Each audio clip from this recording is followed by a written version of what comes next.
Olha só, meus irmãos e irmãs, a liturgia deste 24º domingo do tempo comum nos apresenta Jesus, mas nos apresenta Jesus como ele de fato é, como ele se define. Nós acabamos de ouvir no Evangelho que Jesus está a caminho de Cesareia de Filipe. No meio do caminho, ele procura saber dos seus discípulos o que dizem as pessoas a seu respeito. O que dizem os homens que eu sou. E então começam a surgir as definições, as respostas. Eles, então, os discípulos dizem, alguns dizem que tu és João Batista, outros que és Elias, outros ainda que és um dos profetas. Essa pergunta, quem é Jesus, ela se coloca ao longo de toda a história, ao longo desses 2000 anos. Assim que se coloca diante de nós, quem é Jesus? E foram tantos que ao longo desses 2000 anos procuraram definir Jesus. Para alguns, Jesus foi descrito como grande sábio. Para outros, Jesus era então descrito como um grande filósofo. Para outros ainda, Jesus era descrito como um grande humanista, pregador de uma moral humanista. Outros ainda chegaram a dizer que Jesus foi um homem encantador, um homem bem-humorado, um homem maravilhoso, e por isso conseguiu respeitar tantas pessoas. Outros ainda disseram que Jesus era um anjo de luz descido dos céus. Outros ainda chegaram a dizer que Jesus fora um grande revolucionário político. Aqui chega a dizer que Jesus foi até o primeiro dos comunistas. E ainda quem diga que Jesus foi até rico. Nós devemos só. Mas nós devemos entender que o homem, o ser humano por si só, a partir de sua razão, a partir dos limites de sua razão, do seu intelecto, do seu pensamento, ele não é capaz de compreender a grandeza, a profundidade de Jesus, o alcance de sua palavra, de seus ensinamentos. Ao ser humano isso é impossível compreender verdadeiramente quem é Jesus. Não somente quem foi Jesus, mas quem continua a ser Jesus hoje, agora. A pergunta que se coloca: e aqui essas respostas que os homens davam a respeito de Jesus manifestam um engano? São respostas imprecisas, respostas equivocadas, respostas que não esgotam a realidade de Jesus. Eles começam então a responder. Alguns dizem que tu és João Batista. Não, Jesus não é João Batista. João Batista é João Batista. Jesus é Jesus. Outros que és Elias. Elias que foi o primeiro profeta de todo o movimento profético de Israel, esse segundo movimento profético de Israel. Havia uma antiga profecia de Malaquias que dizia que antes da vinda do Messias, Elias retornaria. Elias, de acordo com a tradição bíblica, foi arrebatado ao céu de uma carruagem de fogo. Mas Jesus é Elias. Não, Jesus não é Elias. Jesus tem o espírito profético de Elias. É um profeta que se coloca no mesmo nível, em pé de igualdade de Elias. Não, Jesus não é um profeta que está no nível de Elias. O profeta que estava no nível de Elias era João Batista, não Jesus. Outros ainda que és um dos profetas. Não, Jesus não é mais um profeta do movimento profético de Israel. Então essa, portanto, é a opinião do senso comum. Mas mesmo que as respostas são sempre a partir da experiência que as pessoas têm ao longo da história dentro da religião, as respostas são sempre a partir das suas expectativas pessoais, ou até mesmo expectativas de conjunto, expectativas de comunidade.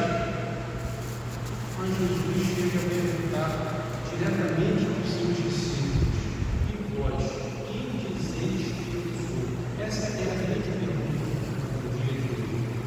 Essa é a grande pergunta desse domingo, deste dia do Senhor. É o próprio Senhor que pergunta a cada um de nós hoje: e vós, quem dizeis que eu sou? Quem é Jesus para mim? Quem é Jesus para mim hoje? Quem é Jesus para mim no meu modo de vida, no estilo de vida que eu tenho hoje? Quem é Jesus para mim no atual nível de maturidade que eu alcancei ao longo da minha história? Quem é Jesus para mim? Pedro toma a palavra e responde. Nós já vemos nos evangelhos, sempre quando Pedro fala, ele nunca fala somente por si, ele fala sempre em nome da igreja, ou seja, ele fala sempre em nome de todo o corpo apostólico, em nome de todos os discípulos. Pedro responde, portanto, em nosso nome. Pedro então responde: tu és Messias. Na mesma passagem do Evangelho de São Mateus, nós temos uma resposta um pouco mais completa. Pedro diz: tu és Messias, o Filho de Deus. Essa resposta de Pedro, ela é acolhida por Jesus. Ela é acolhida por Jesus porque Jesus proíbe os discípulos, como o próprio texto de São Mateus diz, severamente de falar a alguém a seu respeito. É o segredo desse livro.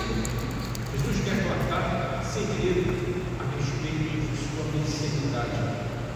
Ele não quer que os outros saibam, por isso a proibição é severa, é uma proibição rigorosa. Mas o que significa ser Messias? Para ser Messias é algo muito importante. A palavra Messias significa ungido. A palavra de origem hebraica significa ungido. E ungido por quem? Ungido por Deus. Ela foi traduzida para o grego como Cristo. Então, Pedro poderia ter dito em grego: tu és o Cristo. Exatamente isso que é. O Messias, o Cristo, o ungido de Deus Pai. Mas quando alguém é ungido para o exercício de uma missão. E que missão é essa?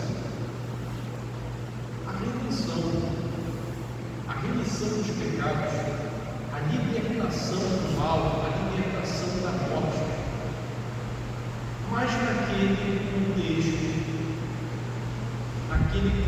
histórico, social, político e cultural dos tempos de Jesus, na Palestina daqueles tempos, o judaísmo esperava o Messias que fosse libertar todo o povo do poder estrangeiro, do poder opressor, estrangeiro, pagão.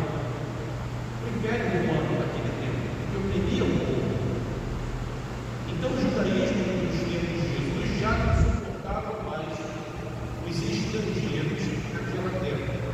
Já não aguentavam mais, os judeus da época de Jesus já não aguentavam mais a opressão daquela força estrangeira e pagã. Por isso, a tendência era esperar o Messias político, revolucionário, um político que viesse para libertar, um Messias que viesse para libertar o seu povo da opressão temporal. O Messias, portanto, patriótico, salvador da pátria. O Messias triunfalista que viesse para restaurar o reino de Israel, para devolver ao reino de Israel a sua glória, agora nos tempos de Davi, agora nos tempos de Salomão. O Messias que viesse para devolver a liberdade, a força, o poder e a glória ao povo de Israel. E Jesus não é esse tipo de Messias. Era essa a expectativa de que o judaísmo nos tempos de Jesus. Mas Jesus não era esse tipo de Messias. Ele não queria enganar ninguém. Por isso que ele se proíbe severamente aos discípulos de saírem divulgando que ele de fato era o Messias, para não pensarem que ele fosse esse tipo de Messias. Jesus só vai admitir admitir que de fato é o Messias quando já está preso no cinema, diante do sumo sacerdote. Aí sim Jesus declarará abertamente ser o Messias, o Filho de Deus, mais do que Messias. Ele declara abertamente ser o Filho de Deus.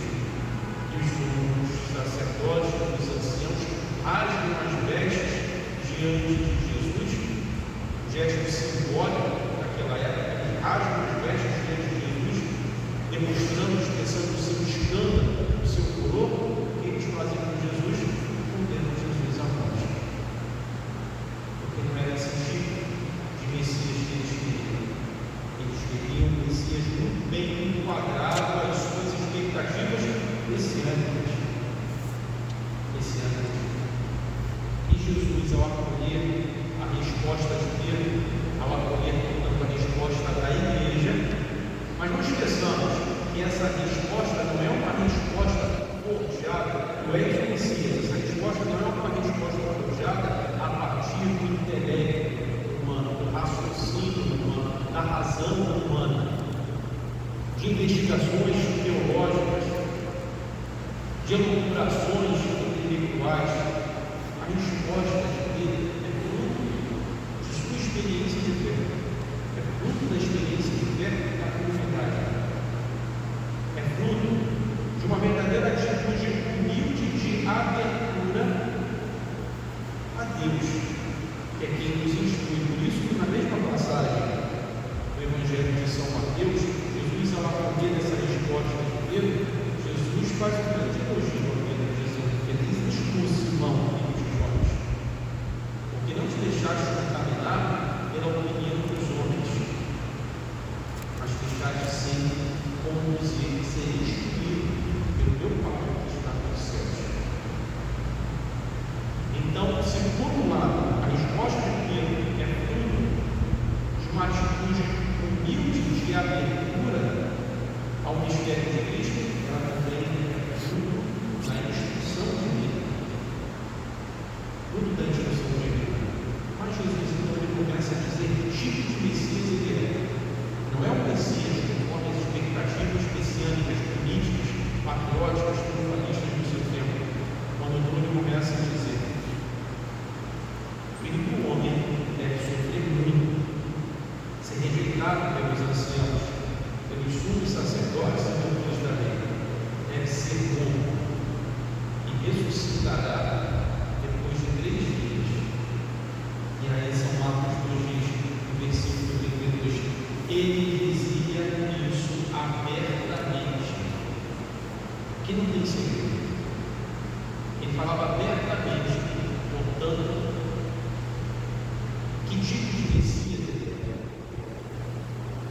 Ele não queria enganar os seus discípulos. Ele acolhe a resposta: sim, sou Messias. Mas não esse tipo de Messias que espera que você seja. Ele é o Messias ao modo do profeta Isaías, que nós vimos na primeira leitura de hoje. Ou seja, ele é o servo sofredor de Israel, é o servo sofredor de Javé. Ele vem sim para cumprir a sua missão de redimir, de salvar, de libertar, mas ao custo de muito sofrimento e humilhação, ao custo da sua entrega total, integral, radical na cruz, ao custo de sua morte. Ele, então, escandalizado, expressando também o escândalo dos outros discípulos, ele toma Jesus à parte. Vejam que Jesus fala isso abertamente, mas ele toma Jesus à parte. E Pedro repreende Jesus. Pedro repreende Jesus dizendo: olha, não fica bem dizer esse tipo de coisa. Afinal de contas, nós deixamos tudo para te seguir. Nós deixamos nossas casas, nós deixamos nossos parentes, deixamos nosso trabalho, deixamos todas as nossas referências, deixamos toda a nossa segurança humana sem saber precisamente sequer onde vais, nós deixamos tudo para te seguir. As multidões, elas são atraídas pelas tuas palavras, elas querem estar contigo, elas querem te seguir. Não fica bem dizer esse tipo de coisa, porque ninguém quer seguir um Messias que anuncia a sua derrota. Um Messias cujo movimento vai terminar com esse tipo de infortúnio, rejeição das autoridades do povo. Nós queremos um Messias que seja aceito pelas autoridades do nosso povo. Nós queremos um Messias que seja coroado rei em Israel. Claro que será coroado rei, mas será coroado com a coroa de espinhos. Jesus, então, repreende ele severamente, dizendo: vai para longe de Satanás. Não pensas como Deus, e sim como os outros. Meus irmãos, quando a palavra de Deus nos faz esta pergunta hoje, quando Jesus nos faz esta pergunta hoje, e para vós, quem eu sou? Será que nós também não nos deixamos levar pelos pensamentos humanos? Será que nós também não estamos contaminados pelos pensamentos humanos a respeito de Jesus? Quem é Jesus para mim?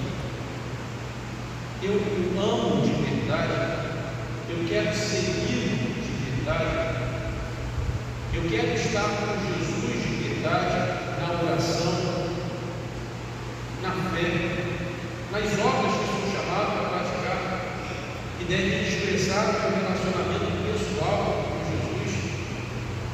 Quem é Jesus para mim? Que tipo de Messias é Jesus para mim? Eu quero verdadeiramente me deixar conduzir pela sua verdade, pela sua palavra, pelos seus ensinamentos, ou eu quero Jesus bem montado, bem enquadrado aos meus pensamentos, às minhas opiniões, aos meus achismos? Eu quero Jesus bem adaptado ao meu estilo de vida. Eu quero Jesus que me aceite como eu sou, que aceite a minha forma de viver, e que não me exija nada, que não me exija mudança de vida, que não me exija conversão, que não me exija mudança de concepção, que não me exija mudança de relacionamentos. Podemos cuidar. Jesus assim é um verdadeiro discípulo que se curva às nossas opiniões, que se curva à opinião da pessoa, e a pessoa então, somente a partir daí, ela se curva a ele. É um Deus construído, é um Deus forjado por mim, de acordo com as minhas vontades, de acordo com os meus quereres, de acordo com as minhas expectativas. Jesus então chama os discípulos e a multidão. Ele não quer esconder isso de ninguém. Ele não quer esconder isso de ninguém. Ele quer ser claro. Ele diz: se alguém me quer seguir, renuncie a si mesmo, tome a sua cruz e me siga. Pois quem quiser salvar a sua vida vai perder, mas quem perder a sua vida por causa de mim, do Evangelho, vai salvar. Ou seja, meus irmãos e minhas irmãs, não existe não existe. E não existe seguimento a Jesus sem Cristo.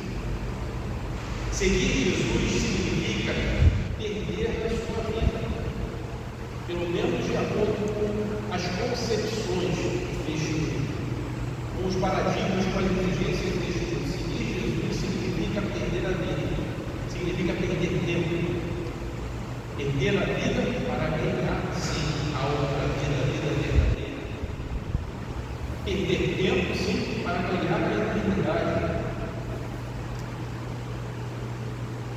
O Jesus que nós devemos ter é um Jesus experimentado pela igreja, testemunhado pela igreja e transmitido, anunciado pela igreja. Cristo crucificado, Cristo da cruz, Cristo morto pelos nossos pecados, o Cristo rejeitado pelas autoridades do povo, o Cristo rejeitado pela sociedade, o Cristo que não se curva ao nosso modo de viver, mas que exige mudança no modo de viver. Esse é o verdadeiro Messias. Quem é Jesus para mim hoje? É esse Jesus